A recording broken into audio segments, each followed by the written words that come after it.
That might be aiming for utopia, and it might mean being a little bit stupid. But that is the way I am. I'm a little bit stupid regarding this type of thing. I'm a little bit of an idealist. I do believe in fairies, and that is my, outlook. Player, manager, pundit, celebrity, family man, psychologist, pantomime villain. Brian Clough was all of these and more. However, the story of this very complex character had a very simple beginning, on Teesside. Got great childhood memories, not of riding horses or on yachts and things like that, but great memories of happiness in parks and playing football. A very happy home, working class, large family, 5 brothers, 2 sisters. Academically, not very bright, a bit of a letdown in the family I was. Everybody else made it to the grammar school.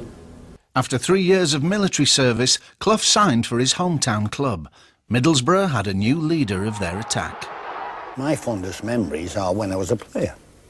And I am very happy having scored 250 league goals quicker than anybody else. But I've got to tell my grandchildren I used to be able to play football.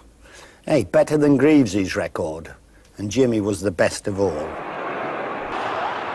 International recognition followed, but just 2 caps and no goals before local rival Sunderland acquired his services, a move that was to change his life on Boxing Day 1962.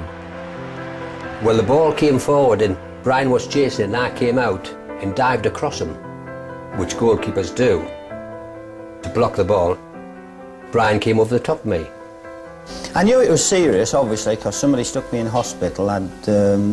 I'd not only done my knee, I happened to bang my head, and a lot of people put it down to the way I've behaved in the last 10 years. It was the end of his career. It was finished. You never believe at 27 you finished in anything, do you? Not especially if you're an athlete. And I trained for 18 months, and I managed to get back onto a football field. It was just that I didn't get back as well as I left it. Clough was influenced by the man who signed him for Sunderland, the disciplinarian Alan Brown. However, it was Brown's successor who gave Brian his first managerial break.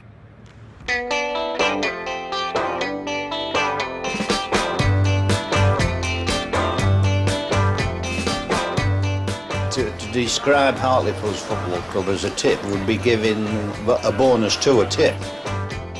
Peter Taylor joined me there, but we really were rock bottom. But we got a spirit together. We avoided re-election, which was the norm for Hartlepool before I went there. People said, oh, he ruled by fear. It was quite the opposite. He took the fear out of football and they played to their strengths. After modest results with Hartlepool, Clough and Taylor were recruited by then struggling 2nd Division Derby County. The year was 1967.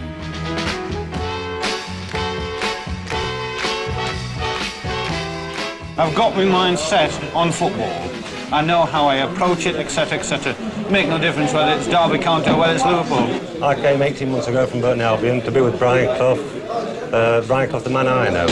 And I intend to stay with Brian Clough. And I intend to go with Brian Clough to the top of the tree. 7 matches into the season, we made an offer of £6,500 for my services, and I then went to, obviously, negotiate a contract with him. He just said, sign that, it's the best thing you've ever done in your life, so I signed for Derby County.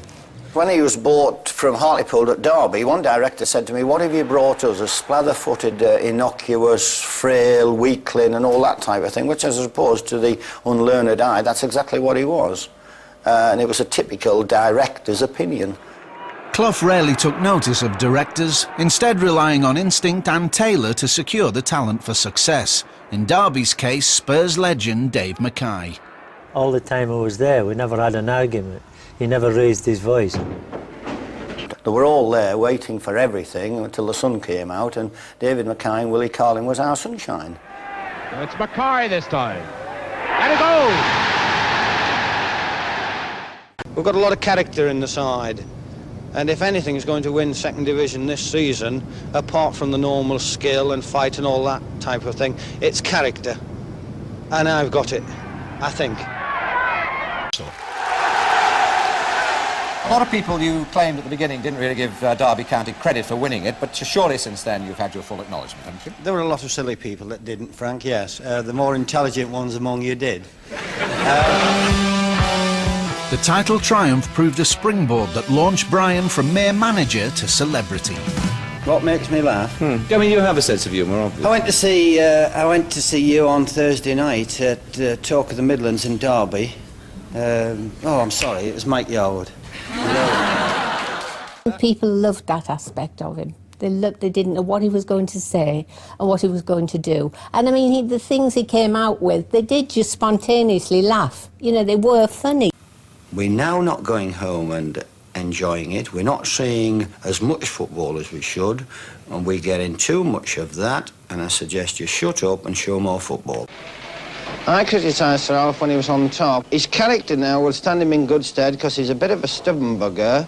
The Polish women in the corp who used to serve the cheese and the polony and all that type of thing, when I had a go at the... I was doing a lot of television in those days. It was the only time I fell out with them, when I hammered the poles when they beat us in the World Cup and I had to go at the goalkeeper. That other clown at the other end was. Yeah, but you keep calling him... Hey, Brian, you keep calling him a clown, but in fact that fellow has made some fantastic saves and he's kept England...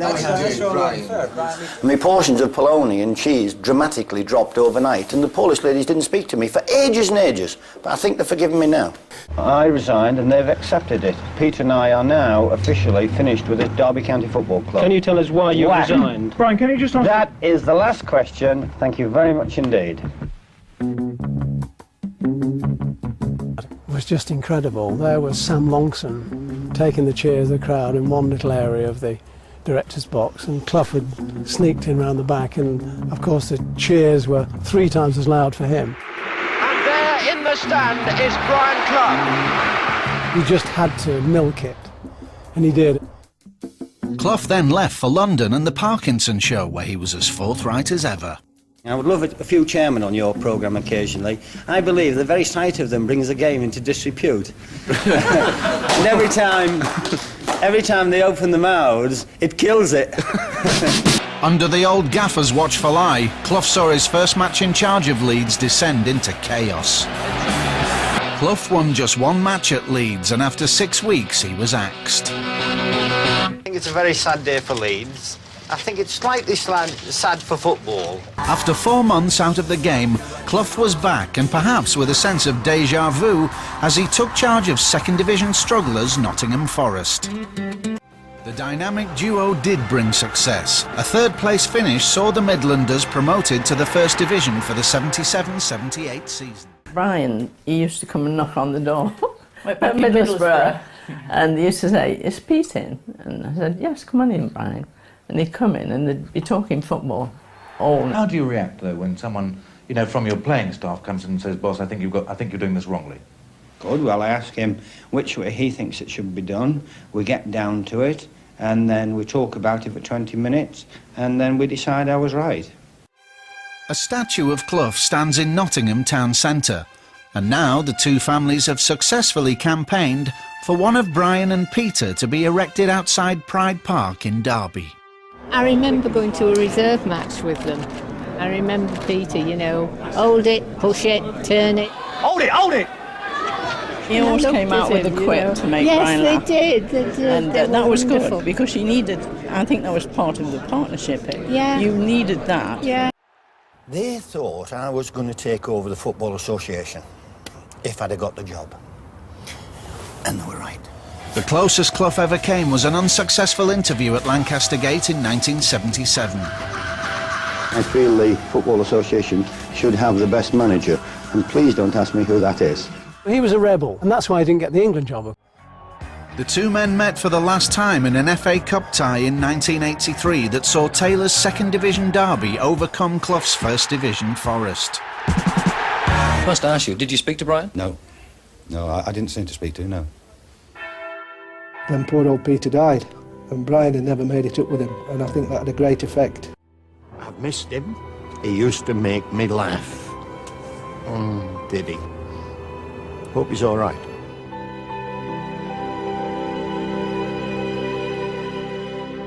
Having known him, and I think that applies to a lot of other people. He used to say, didn't he, "I hope I've contributed, and I hope somebody liked me." So, you know, I think a lot of people did, yes.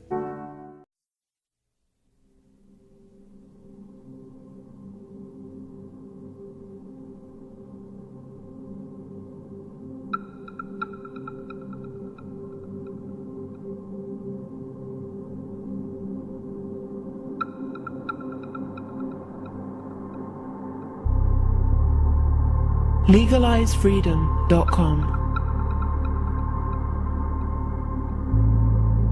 Why are we here? Where do we come from? Where are we going? From the nature of reality to the future of humanity.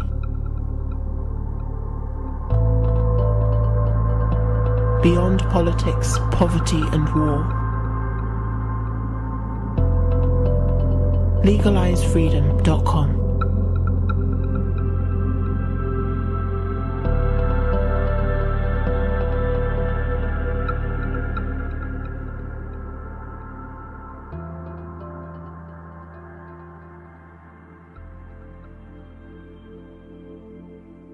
Greetings and welcome once again to LegalizeFreedom.com. I'm your host Greg Moffat, and my guest today is Brian Czech, who joins us to discuss his new book, Supply Shock: Economic Growth at the Crossroads and the Steady State Solution. Politicians, economists and Wall Street would have us believe that limitless economic growth is the holy grail, and that there is no conflict between growing the economy and protecting the environment. Supply Shock debunks these widely accepted myths and demonstrates that we are in fact navigating the end of the era of economic growth, and that the only sustainable alternative is the development of a steady state economy. Czech presents a compelling alternative to growth based on keen scientific, economic and political insights. These include the trophic theory of money, the overlooked source of technological progress that prevents us from reconciling growth and environmental protection, and bold yet practical policies for establishing a steady state economy. Supply Shock leaves no doubt that the biggest idea of the 20th century, economic growth, has become the biggest problem of the 21st. Hello and welcome, Brian, and thank you so much for joining us today on LegalizeFreedom.com. Thank you, Greg. Now, today, Brian, we're going to discuss your latest book, which is called Supply Shock.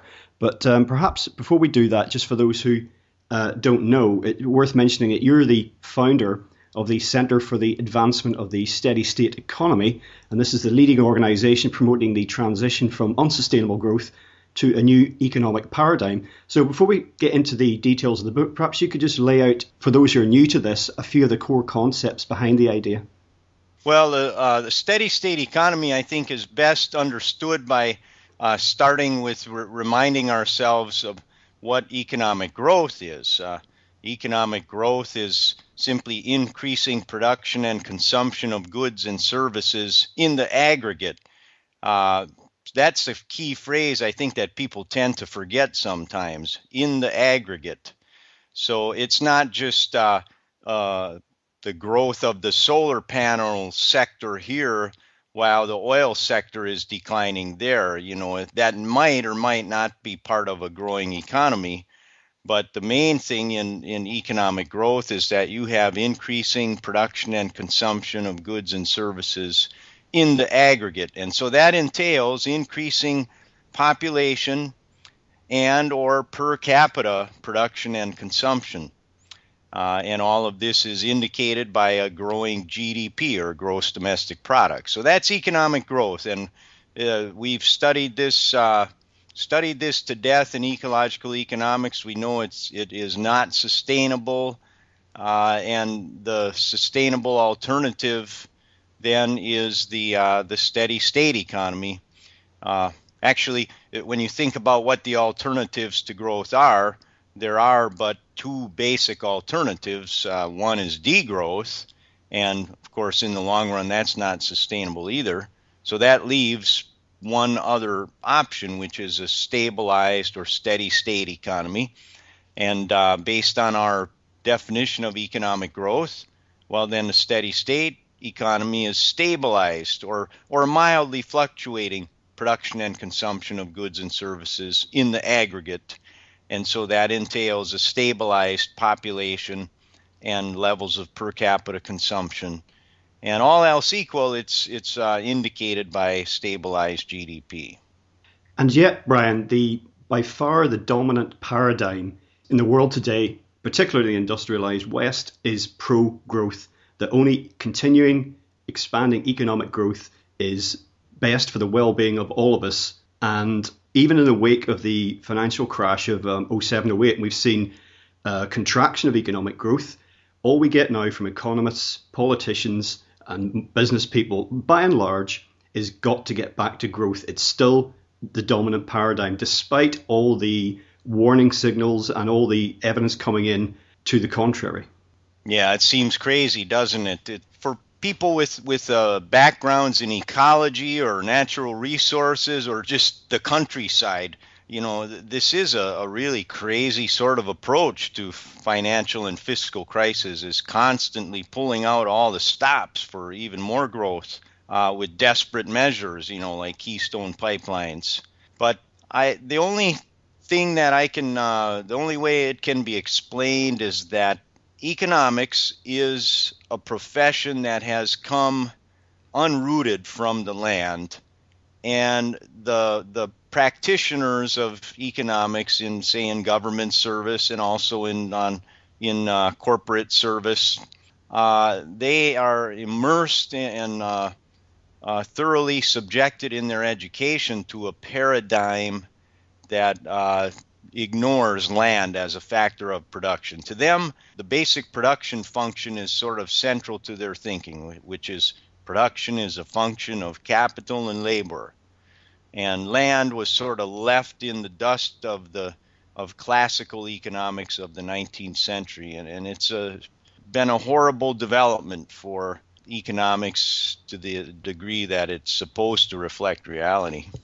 Because once you factor land, it might seem strange to some people coming to this for the first time that is actually excluded. But once you factor land back into economic equations, it really is a game changer. And you explain in the book a quite insidious and very calculating way in which land was, in the early 20th century, was removed from these calculations.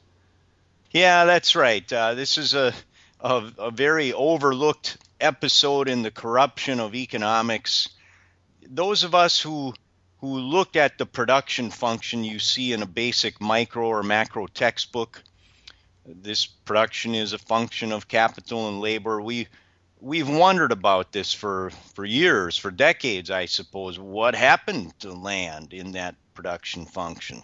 You know, I think the answer can be found, and this is what I explain in chapter 3 of the book Supply Shock here. I think it can be explained by the political backlash against Henry George, who wrote the book Progress and Poverty, published in 1878. And this was a huge book and movement at the time. He proposed what they called the single tax on land. In other words, only land rents would be taxed. No capital and no wage taxes. This would have been a revolutionary approach to the tax code compared to what we ended up getting.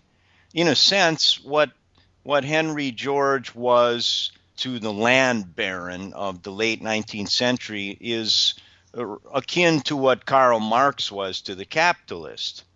And so this movement for a single tax on land really threatened the big land barons of the United States especially, and where George operated primarily. And so this backlash against George manifested in the establishment of economics departments in the United States. And by the way, this is all very well documented by an economic historian and economist, Mason Gaffney, who wrote the book, The Corruption of Economics. What I got out of it and put into Supply Shock is the implications of that backlash and that corruption of the development of neoclassical economics, the implications of that to the production function and this landless economic growth theory that really damages us today. Now, it's interesting that in some economic reform circles, the issue of a land tax is coming up today, and it is certainly timely, and also the idea of taxing consumption rather than earnings, trying to sort of turn the tables a little bit and change the emphasis on how we organize the system. Well, that's right. And by the way, I don't want to make it sound like a single tax on land would be a silver bullet or anything for sustainability. It certainly would have some advantages and also some disadvantages. It would really drive landowners to produce on their land. It would end the speculation in land markets. But you see, the real key point here, I think, in terms of us understanding why neoclassical econ is so unrooted, not of this earth, as I call the chapter in the book, is that the backlash against George resulted ultimately in this landless production function. And it's that paradigm that creates this ignorance of land. Now, the tax on land, just cover that a little bit more. Yeah, you do see a lot of followers of Henry George, the Georgists, as it were, that continue to push tax on the full land rents.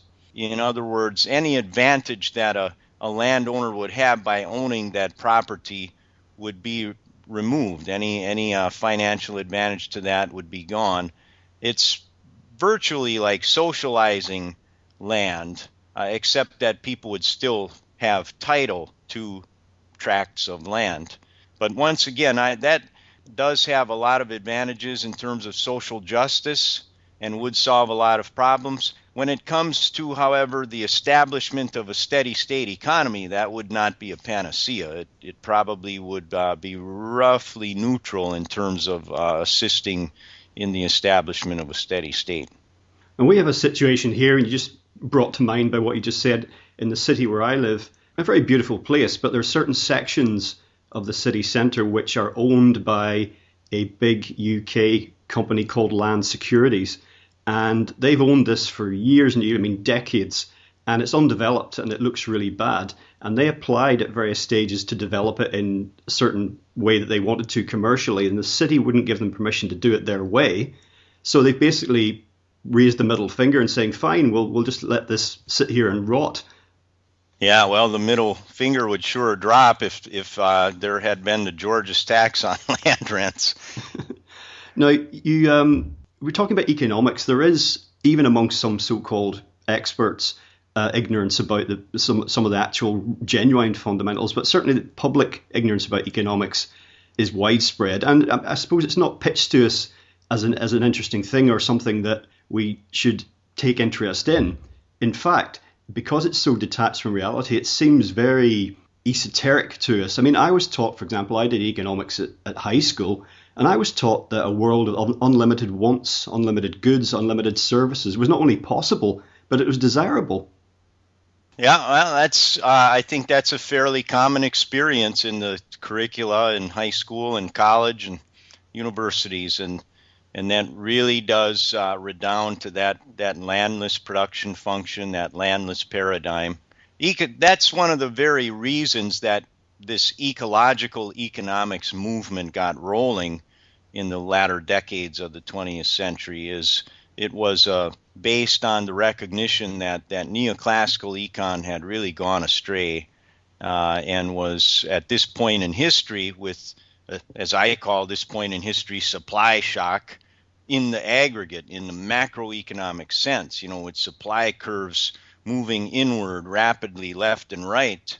This is not the time for a landless production function and trying to, just squeeze every bit possible out of the earth to feed the capital requirements for growth.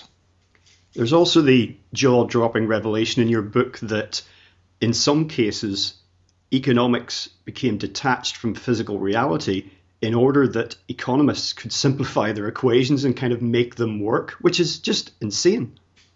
Well, when I started exploring, investigating what happened to the production function, I remember an economist in an audience that I was speaking to at a university. She offered as an alternative explanation the fact that, yes, in a textbook, for example, where you're trying to display to the student how the production function works, you, with a two-factor production function, such as labor and capital, can simply graph that on an X and Y axis and then have sort of a pseudo three-dimensional third axis showing out that, jutting out, that then gives you sort of the conical expression, if you can imagine that, of a growing economy based partly on additional capital inputs, partly on additional labor inputs.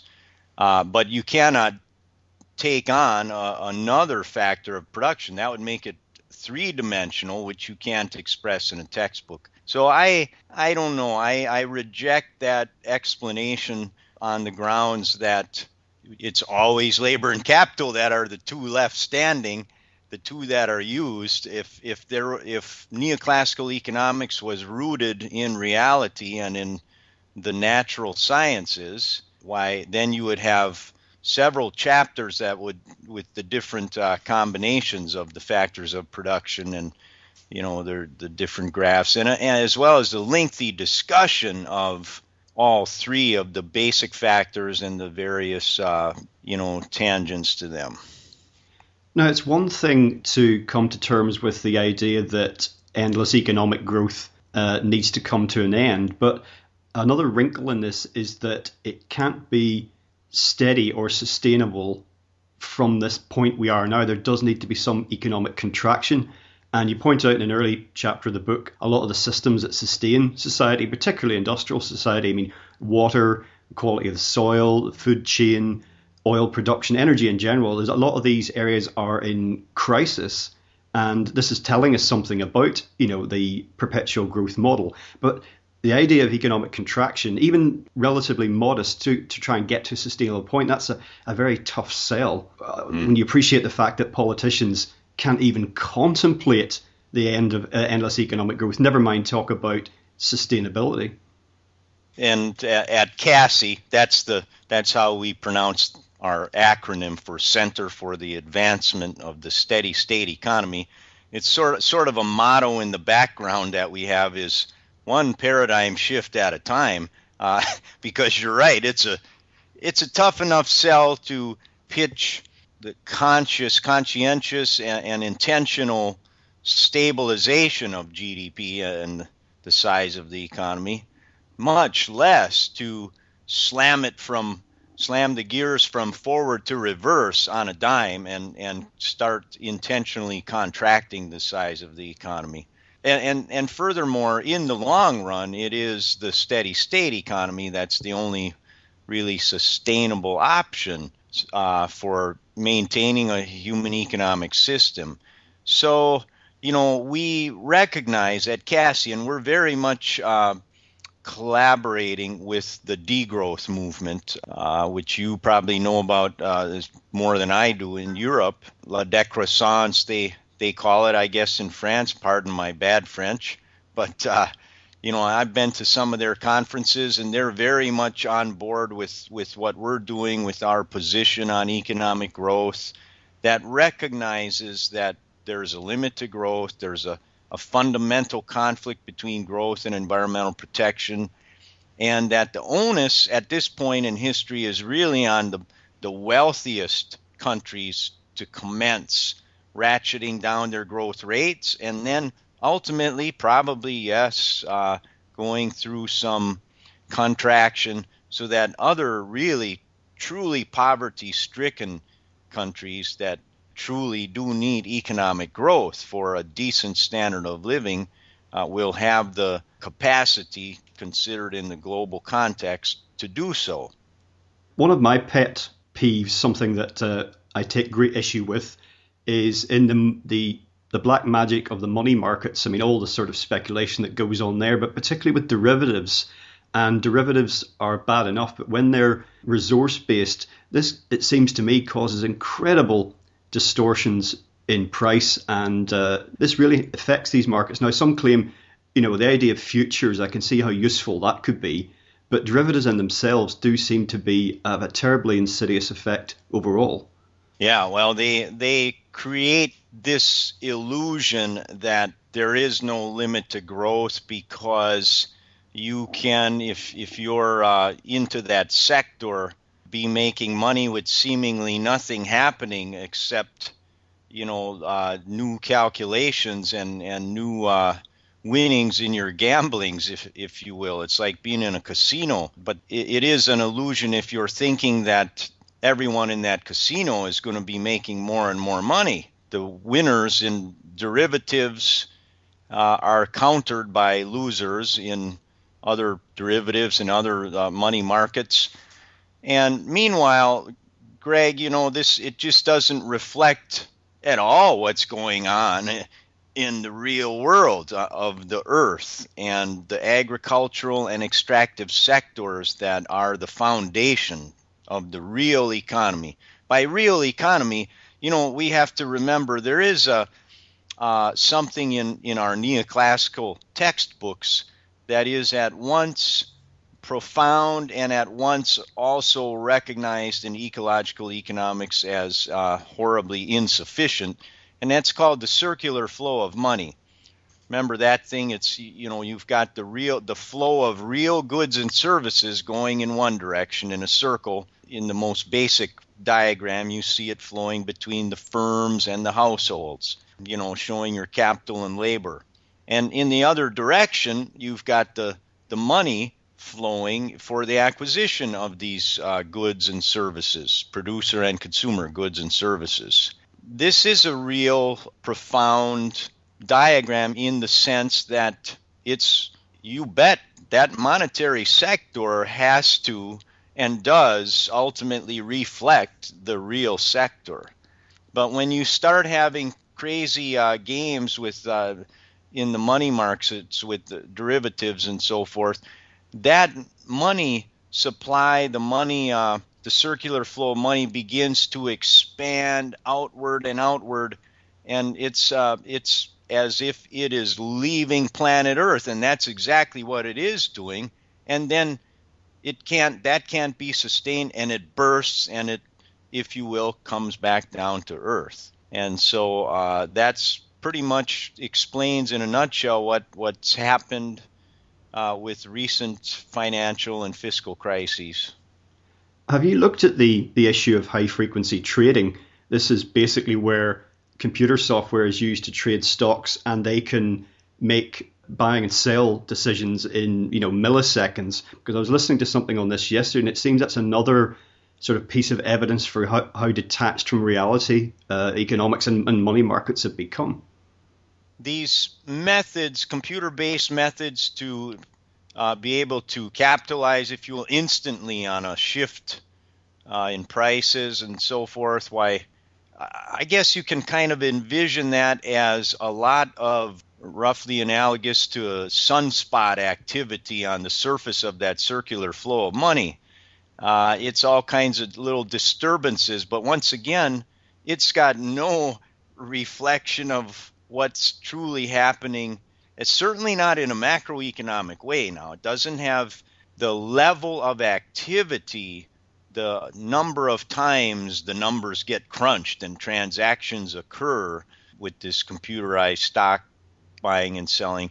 That in no way reflects the amount of real economic activity. I hope everybody can see right through that. So if people are pitching that as some way to continuously grow the economy and make more and more money without using more and more resources, well, they're going to be sorely disappointed. Now, the politicization of economics is a major problem. And in America particularly, not so much in Europe, but in America, the issue of corporate funding of politics, quite often by the back door, it has a major effect on how the system runs. And of course, economics also has emotion involved in it. And when you put that all together, it really creates a very distorted result. Yeah, well, that's for sure. And, that's why once again, we go back to the wisdom of the classical economists of the 19th century. Before there was a field of study called economics, those classical economists referred to their area of study as political economy, demonstrating in one swift phrase the inextricable nature of politics and economics.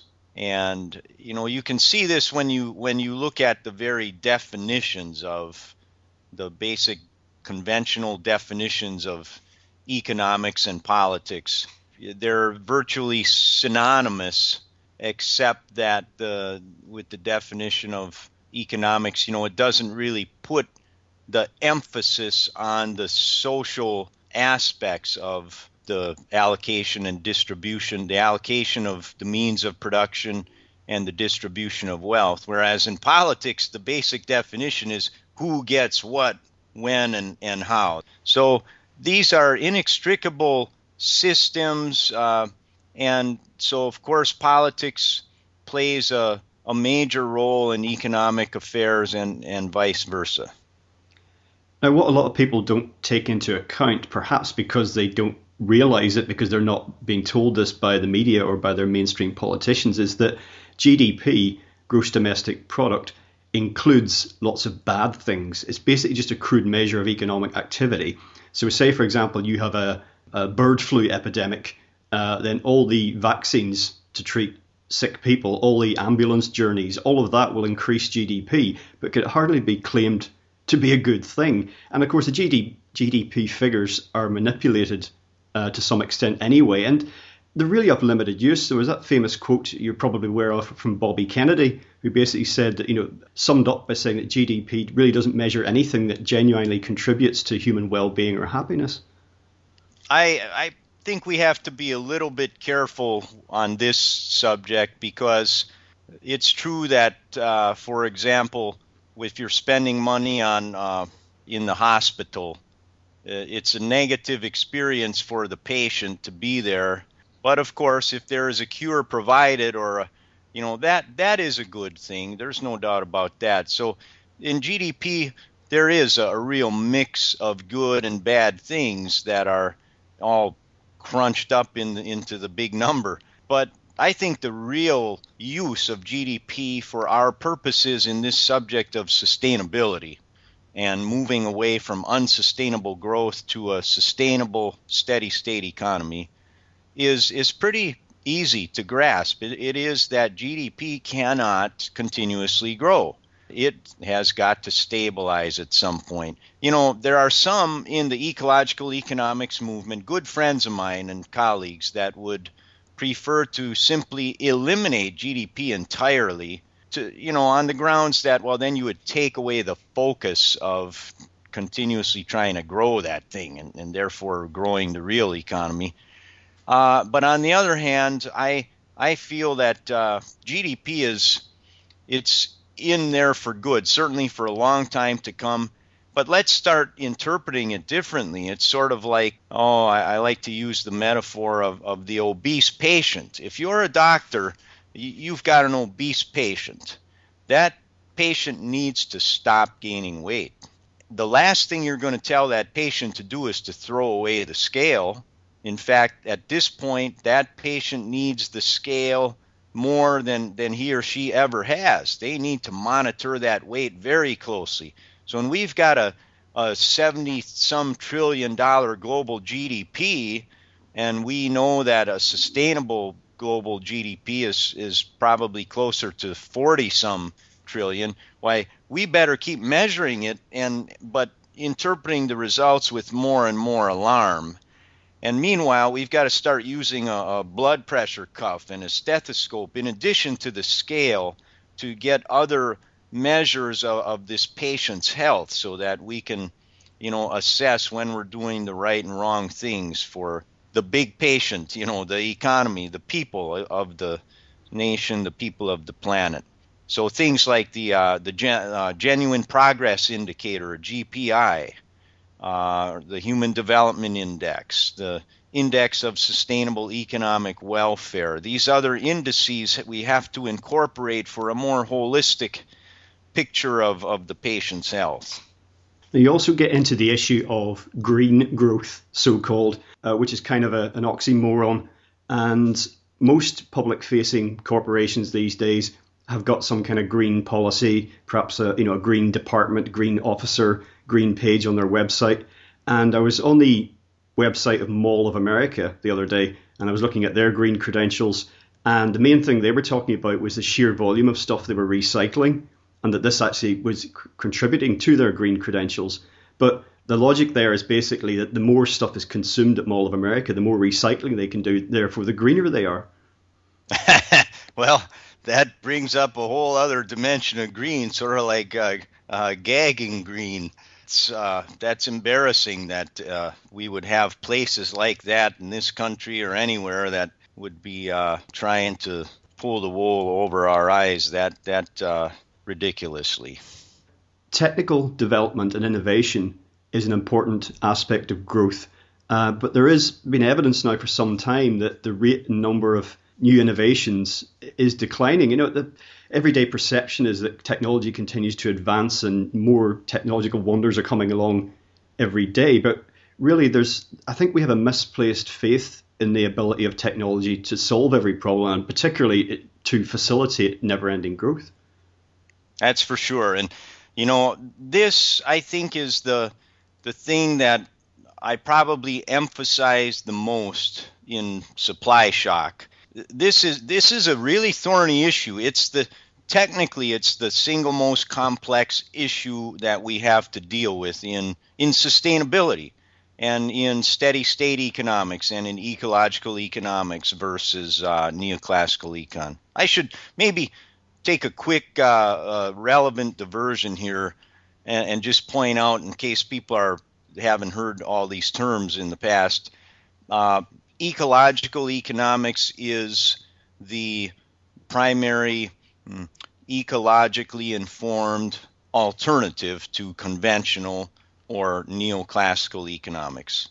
Steady state economics is simply the macroeconomic arm or the macroeconomic emphasis of ecological economics. So those two practices and studies are totally consistent with each other.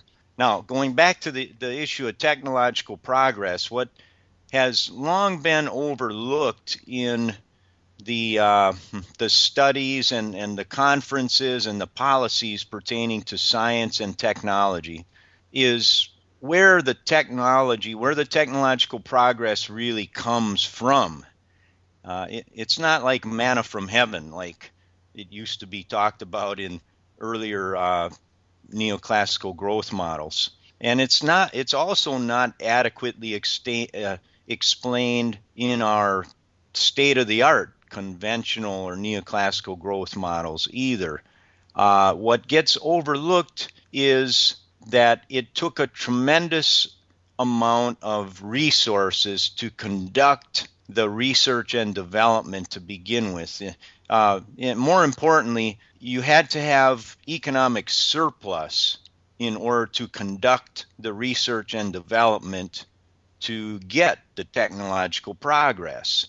So in other words, after you've paid off all the factors of production, the rents, the wages, the interest, and so on, only what you have left over, and that's after you've had your corporate banquets and your vacations and so forth as well.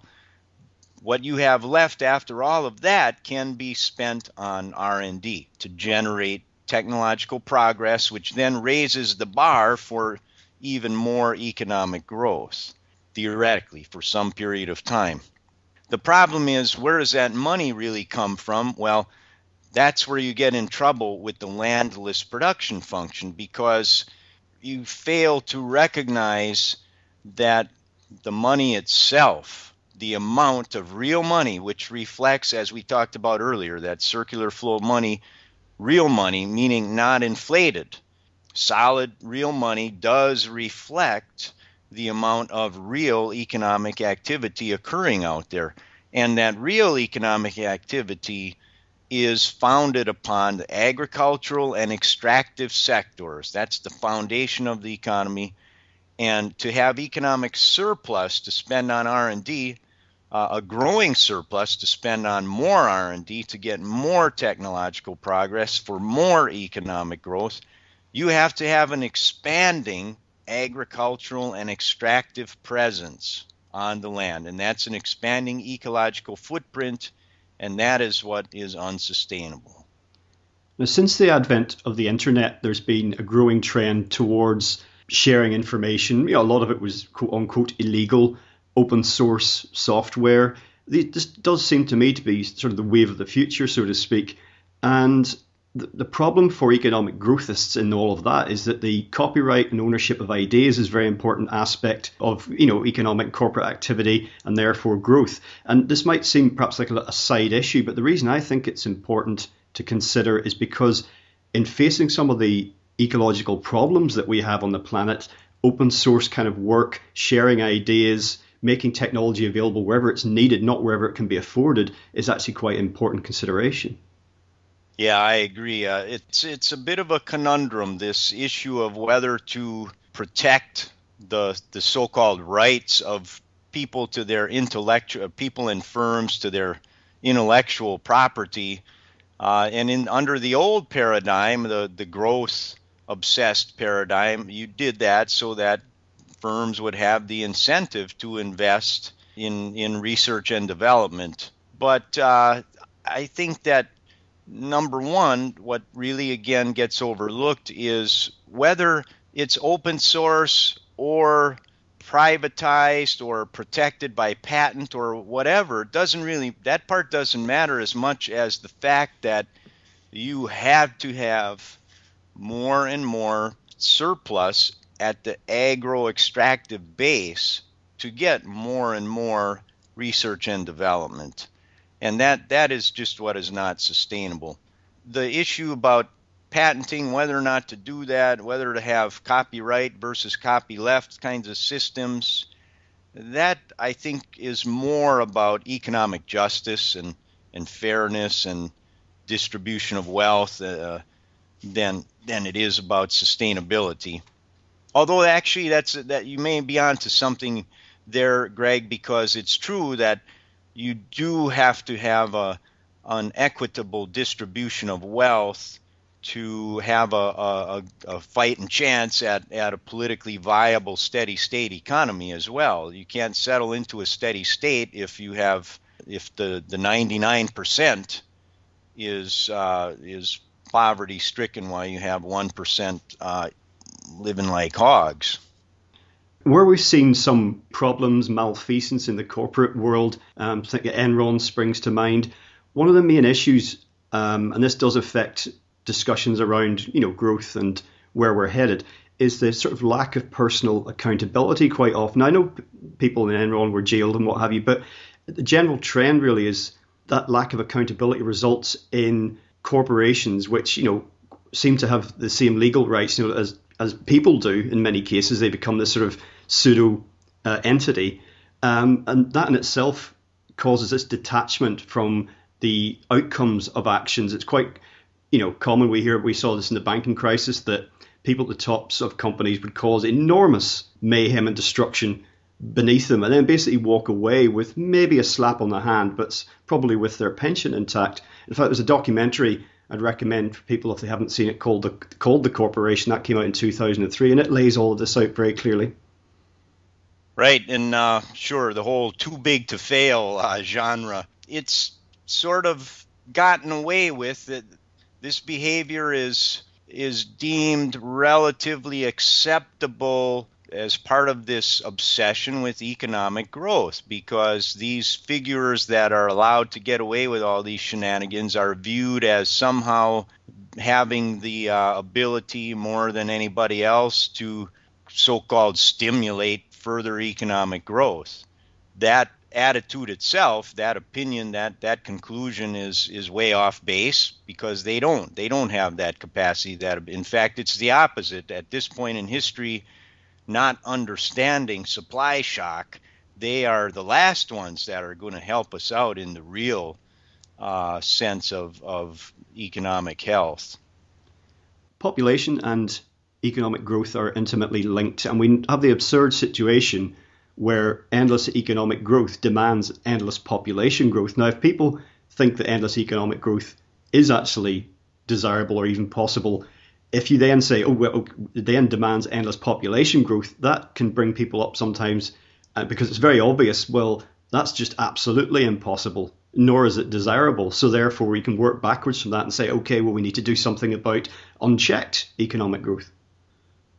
Yeah, you're really on to something there. And this is where you get some interesting sectors in the economics profession showing up, because in conventional economics, neoclassical economics, you do have this growing recognition that, well, okay, we for many years now have recognized that population growth is required for economic growth, but wait a minute, despite the claims of pop economists like Julian Simon and so forth, we can't have perpetually growing population, can we?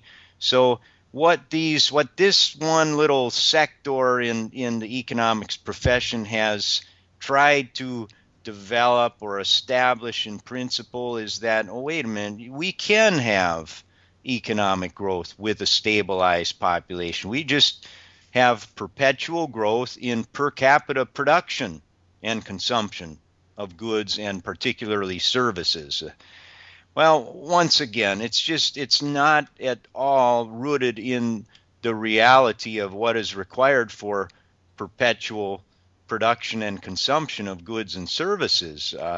You've got the land as a the real key and factor of production, in the sense that it's labor and capital that combine to transform natural resources on the physical space that these operations are allotted. What I'm getting at there is land is a factor of production, both in the sense of it's a space. You have to have some space to produce and consume, right?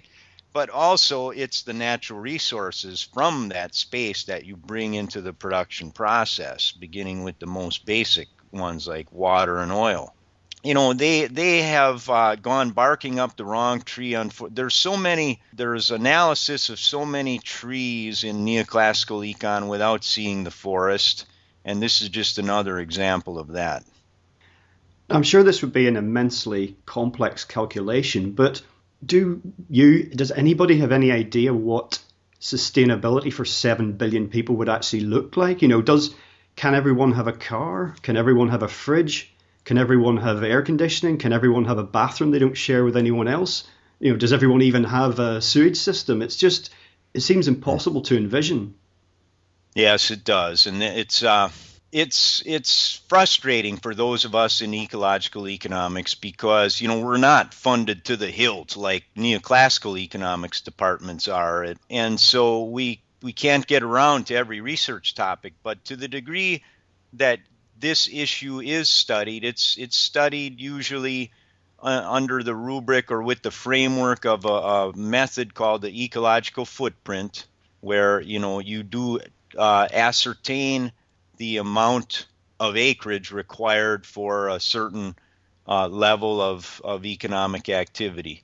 And there's a reasonably well-developed literature and art to this at this point, and science. And the indications are that, for example, as I recall, if everyone on the planet consumed as the average American consumes, it would take something like 23 planet Earths. So that's how far beyond sustainable the American consumption level is. And so your question about whether or not everybody could have those various things you listed, nobody's got the answer to that. There certainly isn't an omniscient ecological economist, much less neoclassical economist.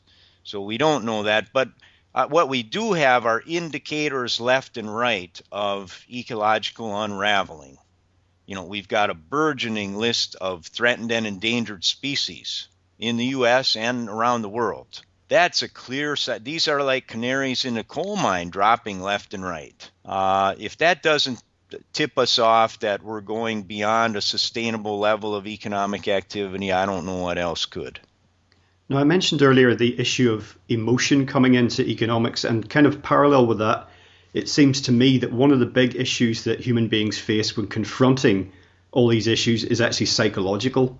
It's not so much that we couldn't change the way that we live, and we could probably live better as a result, but we have a psychological barrier which has wedded us to a particular paradigm. And as we know with human psychology.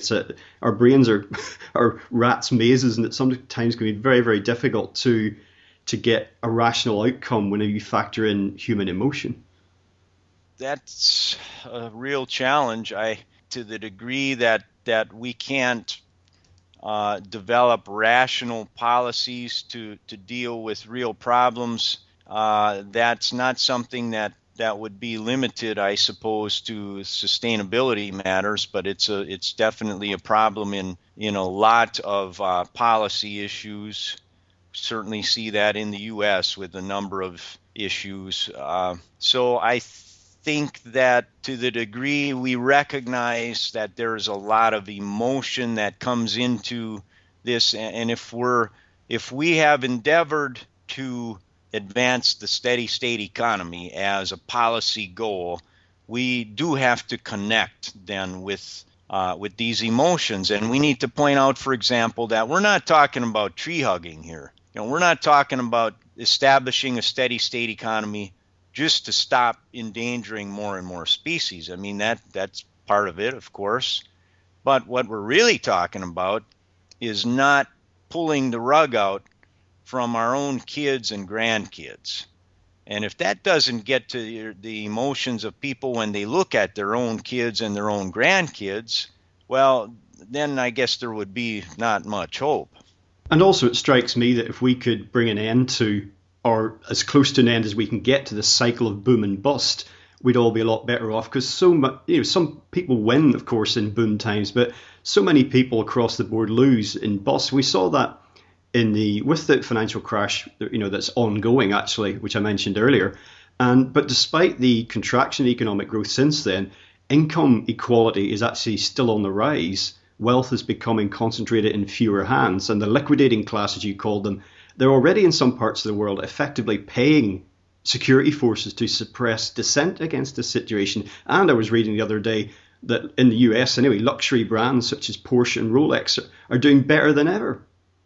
Well, that's not a good sign. The paradigm shift to move from growth to a steady state certainly is something that has to occur far and wide, not just in the policy-making circles of the Fed and Congress and so forth. Yeah, you mentioned that this term, the liquidating class, because I think that there is a latent attitude of people around the world, including Americans, against such raunchy kind of consumption levels. The Hummer driving and the McMansion building and the fur coats and the things like this. I think as more and more people begin to recognize how what we were talking about before, that if everybody behaved like that, you'd really be pulling the rug out quickly from your kids and grandkids. And so now we have to recognize is that this liquidating class, they're pulling out the rug disproportionately. They're pulling out the rug from our kids and our grandkids at a much faster rate than we are.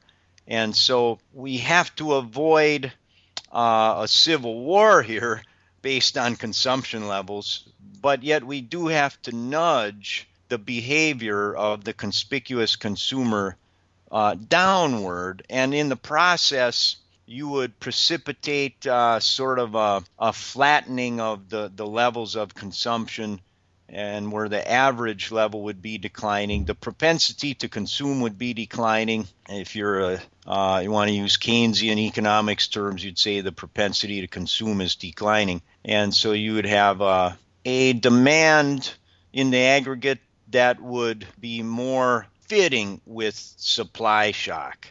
And you could, for some time, until we came into the political willpower to establish as a goal and as a policy the steady state economy, you could in effect be moving in that direction simply by lowering the propensity to consume.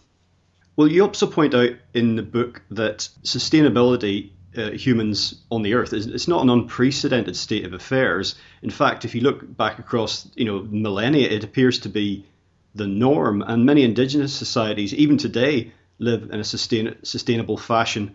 And the idea of doing this in a modern context is not unheard of. There's a lot of intentional communities trying to live in this way. It's just a question of, as I mentioned earlier, dealing with the fact that there's a hell of a lot more people now than there were, even a couple of hundred years ago. That's right. And I think what a lot of folks in ecological economics would attribute the difference between those millennia of relatively sustainable tribal cultures to the horribly unsustainable situation we've encountered now is oil, the development of the industrial fossil-fueled economy, because that is, what has enabled us to extract resources in a way that was never possible under tribal cultures. It wasn't so much the difference between a tribal system, tribal social system, and these modern systems of political economy. It was more having to do with the levels of technology being employed at these respective periods in time. Now, of course, there are those who study complexity theory and so forth that would make the point, and this is fine. It's a fine point that you wouldn't have these highly complex governments and systems of political economy in general without that tremendous amount of energy surplus that you do have when you learn how to use fossil fuels and start burning them up. But as we liquidate these fossil fuels, liquidate the stocks of coal and petroleum, why that then points to us having to accept a gradual simplification of some of our governance and letting go of some of the policies and government programs. This, by the way, I'll say one last thing about this. This points to a natural connection of our movement in steady state economics with what you might consider in the U.S., at least what you would consider the right on the on the political spectrum. Conservatives against big and fancy government. I want to point out in general, in fact, that the move toward a steady state economy has connections all along the political spectrum. It's absolutely not a leftist or a rightist or a centrist. It's pretty much apolitical, but we do have obvious connections with the desires and the emphases of political operatives all along the spectrum. Thinking about the future and other different ways of doing things, are you familiar with the blue economy concept by Gunter Pauli, which is basically a zero waste economy in which it could potentially do a lot for employment because it would be a lot more human labor intensive? Well, I certainly, as you know, having read Supply Shock, I'm certainly an advocate of it's a nasty sounding phrase, I'm afraid, for a lot of people, that labor intensification.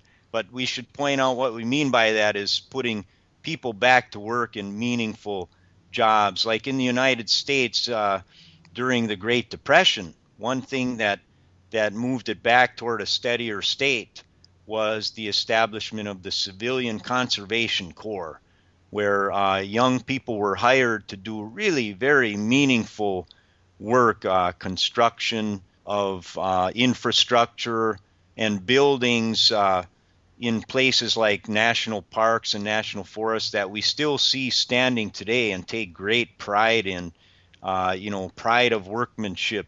That's labor intensification. It just means we have real jobs, not flipping burgers in McDonald's as much as creating things from the natural resources that are durable and lasting in a steady state economy. Okay, in closing, Brian, just to go out on a positive note, if we're to roll back from the precipice, so to speak, that we're facing across energy, environment, economy, basically you describe how we can seek a prosperous way down from this, because it's not really about giving things up, about losing things, about suffering. It's about actually finding a better and more sustainable way to live, to just make our peace with the planet, so to speak, and thinking about future generations, how things can be put in place so that they can have the sort of, decent lives that many of us have enjoyed, and the people who are not having decent lives right now can live better as well. And I see many positive developments out there, one of which is certainly the rise of localism, because in my mind anyway, economic growth is very much tied in with globalization, and we're seeing globalization in some senses going into reverse. Yes, we should go out on a positive note, and at the same time, I don't want to be viewed, and I don't want steady state economics to be portrayed as either optimistic or pessimistic. It's a very realistic approach because it is so based in the real sectors, which then are based on the land. And one positive aspect, however, of the reality is that we wouldn't have to give up a lot to move toward a great degree more sustainable in places like the United States, because right now there's a lot of fat in the economy. I mean, you move around the landscape, you will see things like artificial waterfalls in Las Vegas, Nevada, where that just doesn't fit, and it's totally unnecessary, and those kinds of things can be weeded out. The Hummer driving, the NASCAR racing, the going around in circles as fast as you can, using up as much oil as that takes, and as well as the the smorgasbord of chemicals that go into that whole sector. We have these things that can be weeded out with really very little impact on the health and with a positive impact on the health and happiness of people at large. When you go around the planet, you see other major pockets of these kinds of fats, if you will, that can be dealt with first. The Dubais of the world, for example. So there is a starting point to this that wouldn't have a major impact on the standard of living of the 99.9%. But I think it's also realistic to recognize that politically, this does entail some really rolling up of the sleeves and getting down to work and demanding reform in fiscal and monetary policy making, where we really do stop pulling out all the stops for GDP growth, and we start to set those levers and buttons back toward a sustainable, steady state economy. Well, Brian, your book, once again, Supply Shock, is widely available, but perhaps you'd like to tell people about the website and anything else you'd like to share. Oh, sure. So the Cassie website is www.steadystate.org, and you can get Supply Shock from there, or it'll connect you to the publisher and to the Amazon and all that. And we have a tremendous amount of resources at steadystate.org. Another book that came out in 2013, Enough is Enough by Rob Dietz and Dan O'Neill, another excellent book on steady state economics. We've got links to a lot of Herman Daly's original works in steady state econ. We have slideshows and videos, and we also have a position on economic growth that people can sign. And this is something that, talk about rolling up the sleeves, doing the dirty political work to advance an issue. Nothing speaks to a politician as much as money, but the thing that speaks next most loudly is signatures. So that's how we can eventually start making enough of an impression upon these politicians to start taking this seriously and start ratcheting back those levers and buttons. Excellent. Well, Brian, thank you so much for joining us today on LegalizeFreedom.com. Thank you, Greg. Well, folks, that's it for another week. As ever, thank you so much for listening.